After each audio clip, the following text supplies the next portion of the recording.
Hello students, welcome to Schooming education classes.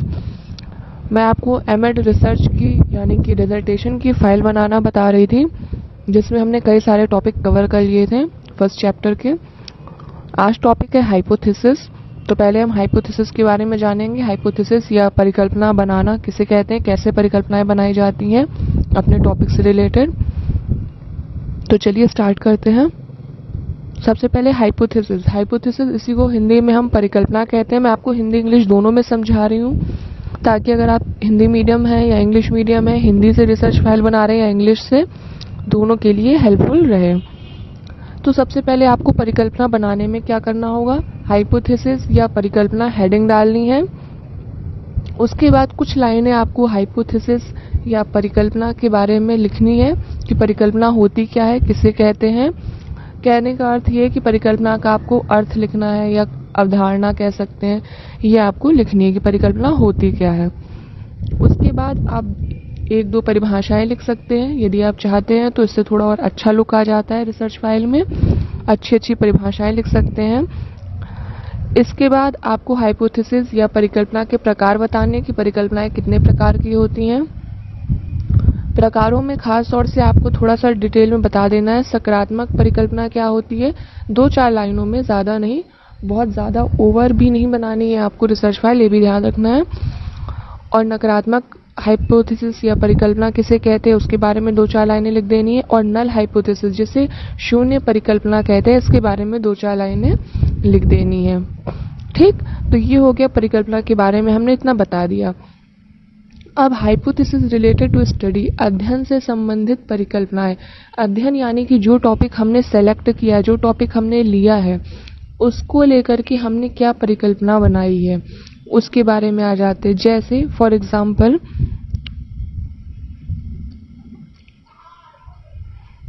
मैंने यहाँ पर पहली परिकल्पना बनाई। सपोज करो मैंने ले लिया है IQ। ठीक है, मुझे IQ देखना है, बॉयज़ एंड गर्ल्स का IQ स्नातक स्तर पर लड़के और लड़कियों या छात्र और छात्राओं के बीच IQ का तुलनात्मक अध्ययन करें कि किसकी बुद्धि लब्धि ज़्यादा है, छात्रों की या छात्राओं की। ये एक एग्जाम्पल लेकर के चल रहे हैं हम। ठीक है, तो मैं परिकल्पना कैसे बनाऊंगी। मैंने परिकल्पना बनाई कि स्नातक स्तर पर जो छात्र हैं और छात्राएं हैं, उनकी बुद्धि लब्धि में कोई सार्थक अंतर नहीं होता। ये मेरी परिकल्पना है, मतलब मेरे विचार है, मेरा थॉट है, मेरा हाइपोथेसिस है।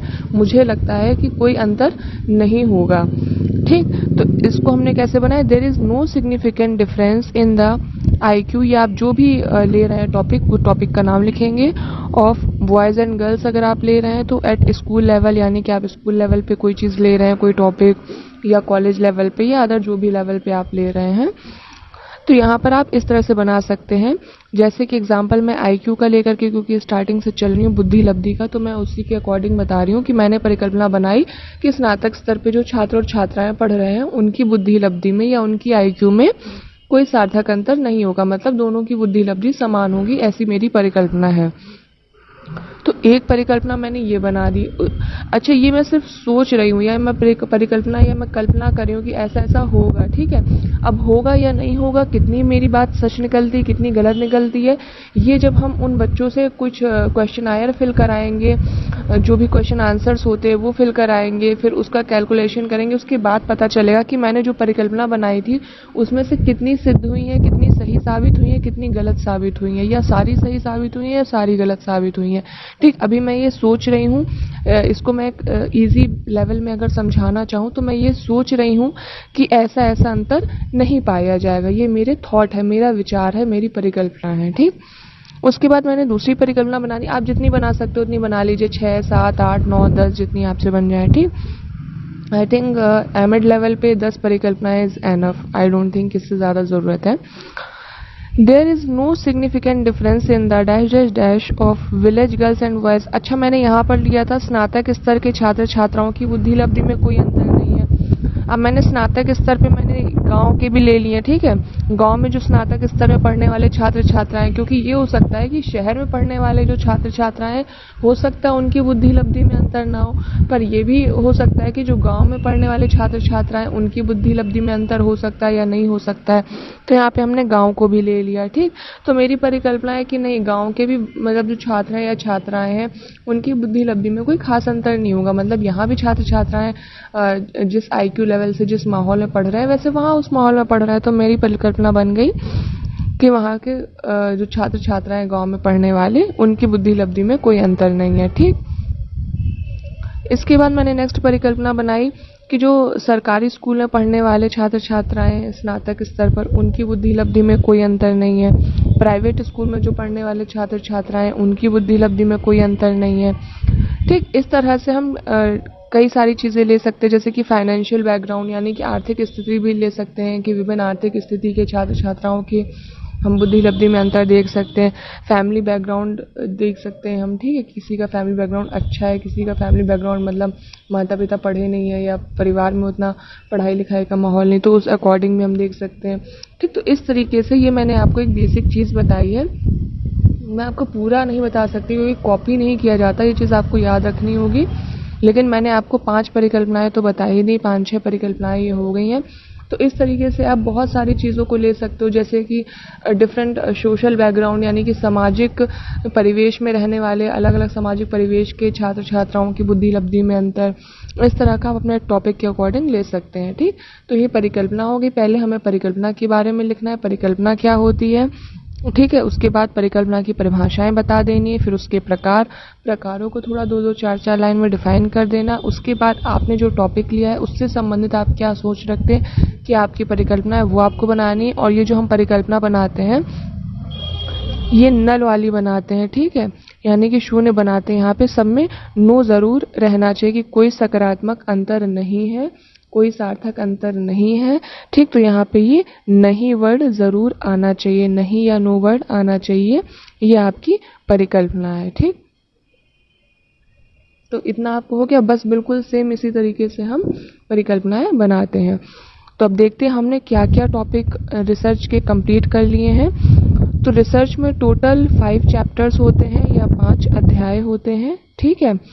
पहला चैप्टर हम कर रहे हैं कंप्लीट, ठीक है। ये पहला चैप्टर चल रहा है। पहले चैप्टर या पहले अध्याय के अंतर्गत हमने क्या क्या कंप्लीट कर लिया है। पहले अध्याय के अंतर्गत पहला टॉपिक कंप्लीट किया हमने, इंट्रोडक्शन, प्रस्तावना। दूसरा टॉपिक कंप्लीट हो गया है, need and importance of the study, यानी कि जो हम अध्ययन कर रहे हैं, जो हम रिसर्च करने जा रहे हैं उसकी आवश्यकता क्या है, क्यों हम ये रिसर्च कर रहे हैं, क्यों हमने ये टॉपिक लिया है रिसर्च के लिए, ठीक। और तीसरा टॉपिक जो हमने कंप्लीट कर लिया वो है समस्या कथन, या टॉपिक का नाम कह सकते हैं। जो हमने टॉपिक लिया है, जो रिसर्च फाइल हम बना रहे हैं उसका जो नाम होगा उस टॉपिक का नाम यहाँ पे लिखा जाता है।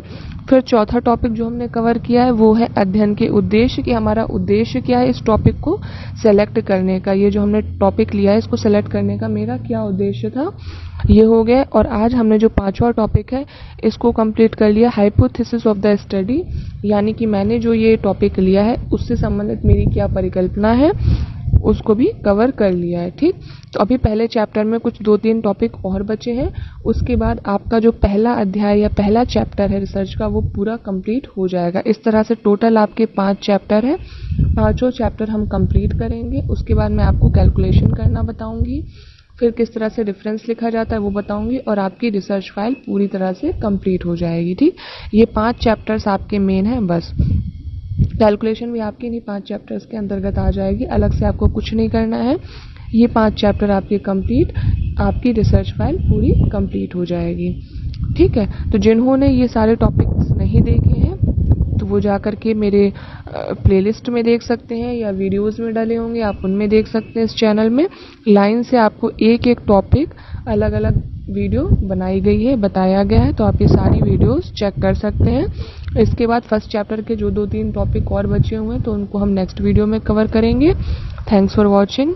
स्वस्थ रहिए, खुश रहिए, सुरक्षित रहिए, हमारे साथ जुड़े रहिए। Thanks for watching Schooming education classes.